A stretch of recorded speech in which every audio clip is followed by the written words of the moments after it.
Hog Rider. You always get that extra hit on the tower even when you least expect it. You think you're a highly skilled player, which you're not. And if you're actually skilled, you're 100% making YouTube videos with titles like Why Hog Cycle Takes 200 IQ, while your friends beg you to talk about literally anything else. You've convinced yourself that perfectly timing your Hog Rider placements takes incredible game sense. Your entire identity revolves around this pig-riding maniac connecting to towers. But let's be real, you've spent an unhealthy amount of time learning those weird edge placements that make Teslas completely whiff. You've got a PhD in hog geometry and you're not afraid to use it. You're not outplaying anyone when you place your Hog Rider at the perfect pixel to bypass a Tesla.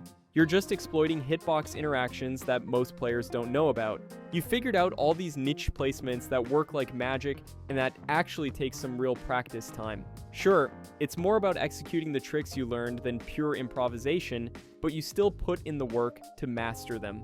Your highlight reel is basically a collection of perfectly executed placements you studied on Reddit. Every successful hog connection is a little celebration of your commitment to pig mechanics. The best part is that a Hog Rider at least rewards your effort. Mega Knight players operate on a completely different philosophy, and after hearing about them, you're going to feel like a strategic mastermind. Mega Knight. Using an over-leveled Mega Knight to bully players in mid-ladder doesn't count as skill, mate. You've probably got this thing maxed out while facing opponents with the level 9 cards. You drop it on any push and watch it demolish everything while dealing massive damage to the tower. Then, you spam crying emotes like you just pulled off some incredible play. The worst part? You actually think you're good at the game.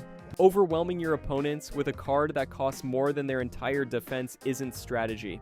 It's pay to win in its purest form. Your Mega Knight isn't carrying your deck, it's carrying your entire career. You've convinced yourself that placement matters when really you just need to drop it anywhere near enemy troops. Mid-ladder is basically Mega Knight spam simulator because of players like you. You've single-handedly made Arena 12 through 15 completely unplayable for anyone trying to level up naturally.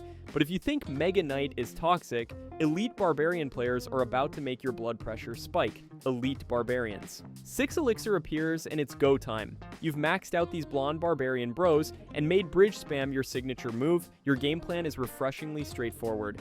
Reach 6 Elixir, drop them at the bridge, enjoy the fireworks. In the land of mid-ladder, your over-leveled elite barbs are genuinely intimidating. While other cards need careful placement, you've learned that the bridge is the only coordinate you need to know.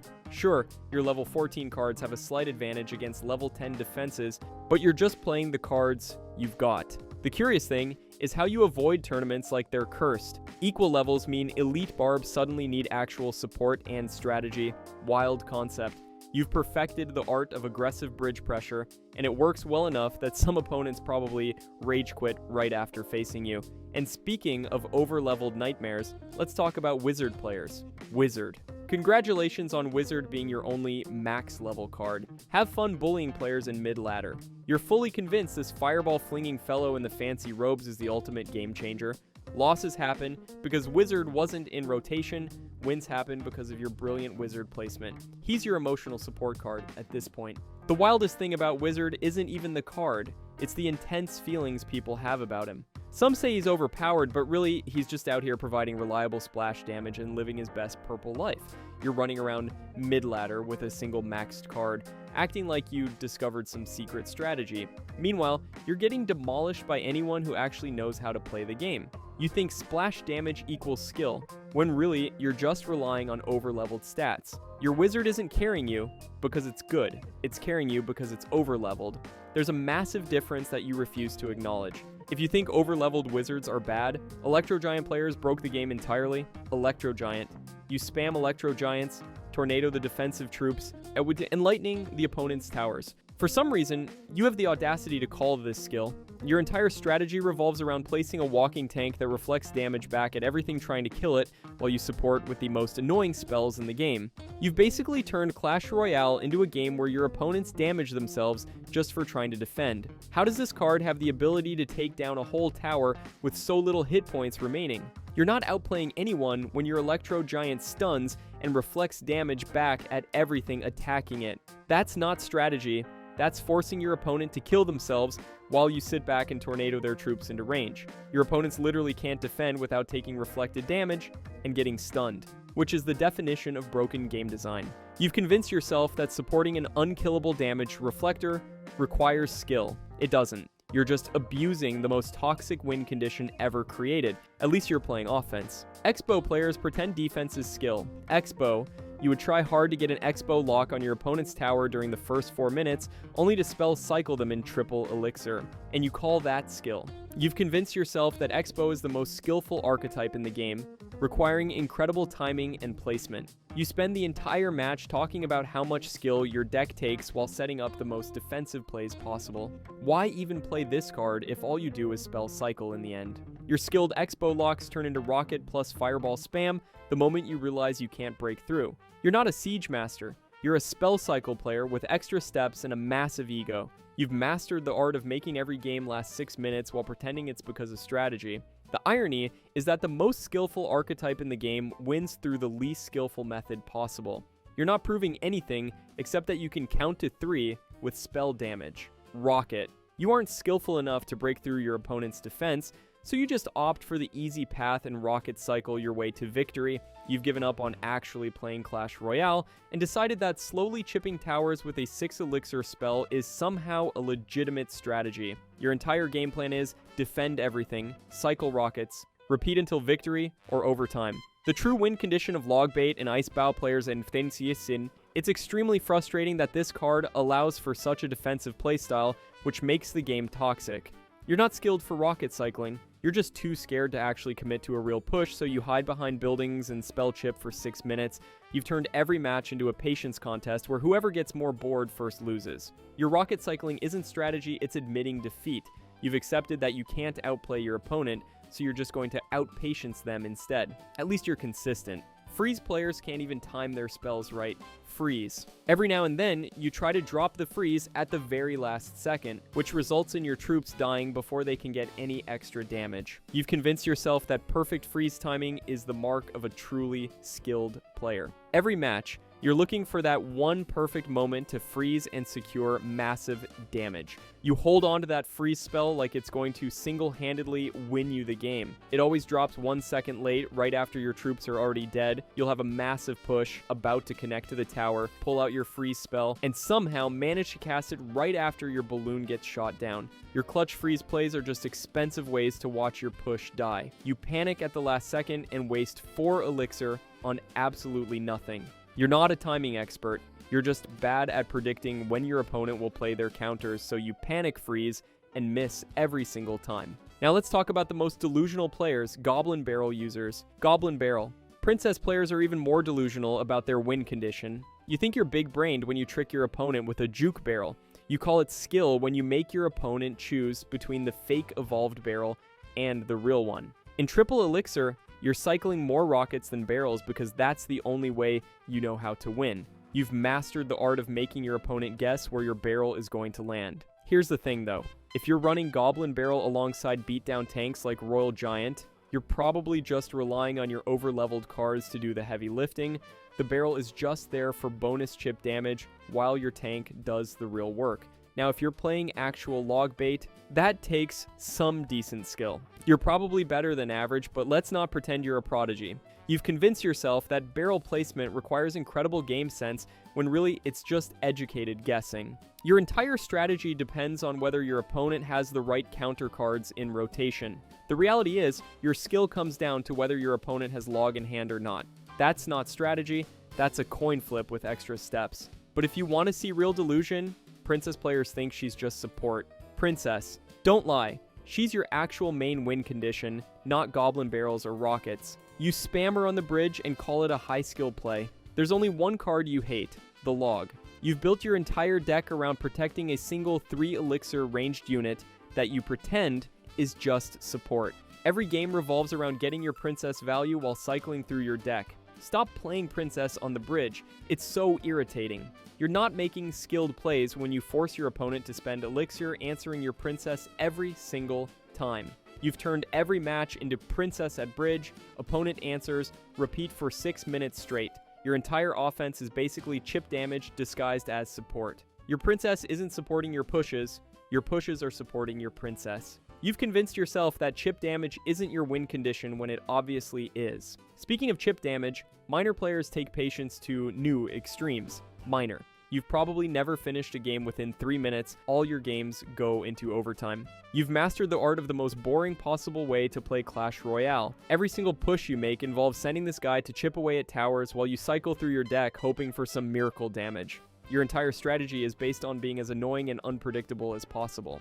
Players will spam miners faster than the speed of light in triple elixir. And the worst thing is you can't do anything about it, because of course you can't predict where this shovel head is going to pop up. Your entire strategy revolves around being as unpredictable and annoying as possible.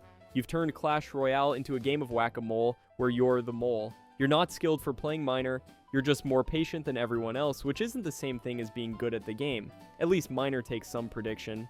Ice Wizard players think defense is an art form. Ice Wizard. You are using Splash Yard and are just a god at defending pushes. You've turned Clash Royale into the most defensive, slow-paced snooze fest imaginable.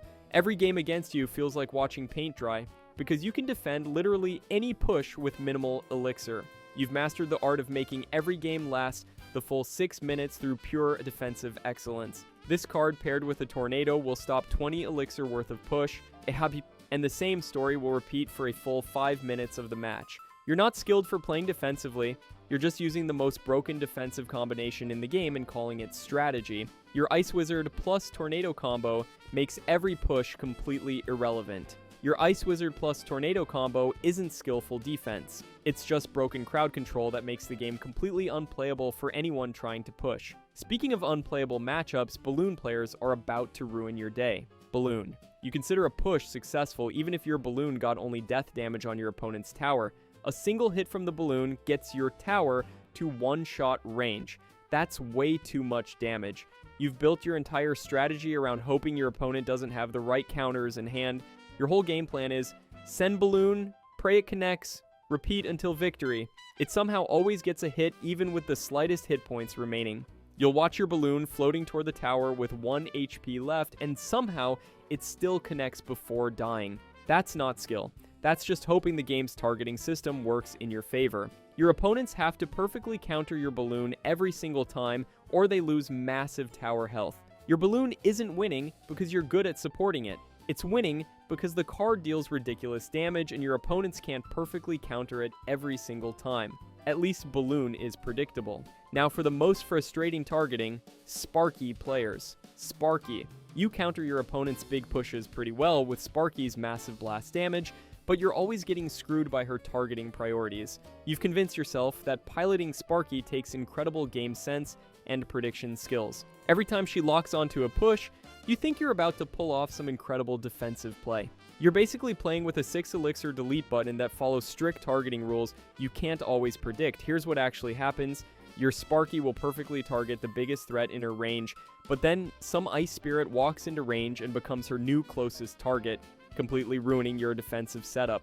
You'll have the perfect Sparky placement to counter a massive push, and she'll retarget to the nearest threat, just like she's supposed to, but it never feels like the right target. Your skilled defenses are completely dependent on understanding her 5-tile targeting range and hoping no cheap troops distract her. You can predict what your card is going to target, but cheap cycle cards always mess up your plans. You're not a defensive mastermind. You're just hoping your 6 elixir powerhouse doesn't get distracted by a 1 elixir skeleton. Finally, let's talk about some cards that actually work, starting with the log. The log. You probably tried to predict a princess or a skeleton army at one point and succeeded.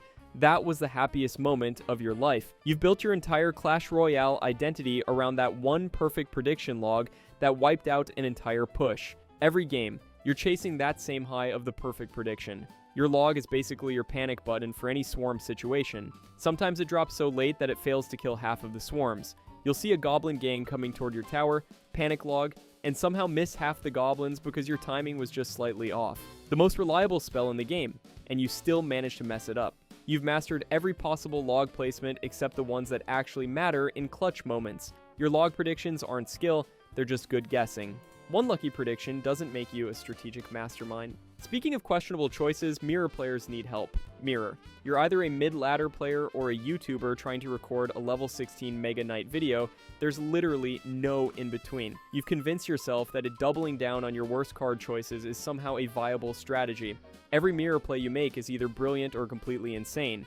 Your deck-building philosophy is apparently, if one bad card doesn't work, try two. This card is never paired with a deck that's not toxic, and I absolutely hate it for that. You're not being creative when you mirror your elite barbarians, you're just being twice as annoying. The only reason mirror exists is so YouTubers can make clickbait videos about level 16 cards. You've turned every match into a guessing game of which terrible card you're going to double down on. Your mirror plays aren't strategic, they're just expensive ways to tilt your opponents. You're paying extra elixir to make everyone hate you twice as much. At least mirror sees some play. But nothing compares to the comedy of Barbarian Hut players. Barbarian Hut. Someone definitely forgot to tell you that this isn't 2018 anymore. You're still living in the spawner meta while everyone else moved on to actual viable strategies. Kudos to you for being the last player alive who is still using Spawner's deck. You're basically a living museum of bad Clash Royale decisions. You've decided that the most outdated archetype in the game is somehow due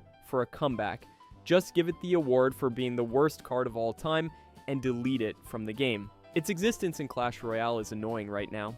You're not being retro or unique, you're just refusing to accept that your favorite archetype died years ago. You've somehow convinced yourself that spawner buildings are going to make a meta comeback. Your Barbarian Hut isn't making a comeback. It's just making everyone wonder why you hate yourself so much that you'd willingly play the worst card in the game. But at least Barbarian Hut players commit to their terrible choices. Suspicious Bush players are just sneaky. And finally, let's talk about the sneakiest players. Suspicious Bush users. Suspicious Bush. You're playing the ultimate bait and switch card and driving everyone crazy with those invisible bush goblins. You've mastered the art of sending an invisible 2 elixir troop straight to buildings while your opponent frantically tries to figure out where it went. The fact that you put this in your deck means you've embraced the chaos of stealth rushes and spell baiting. Your deck building strategy is confuse the opponent, then hit them with invisible chip damage. Your Suspicious Bush isn't trying to be a major threat. It's trying to bait out spells and create openings for your real win conditions like Miner and Goblin Barrel. You don't expect it to single-handedly win games, you expect it to make your opponent waste elixir on a 2-cost distraction. You've achieved something that annoys everyone, finding a card that forces opponents to guess where invisible troops are going while you set up your real pushes.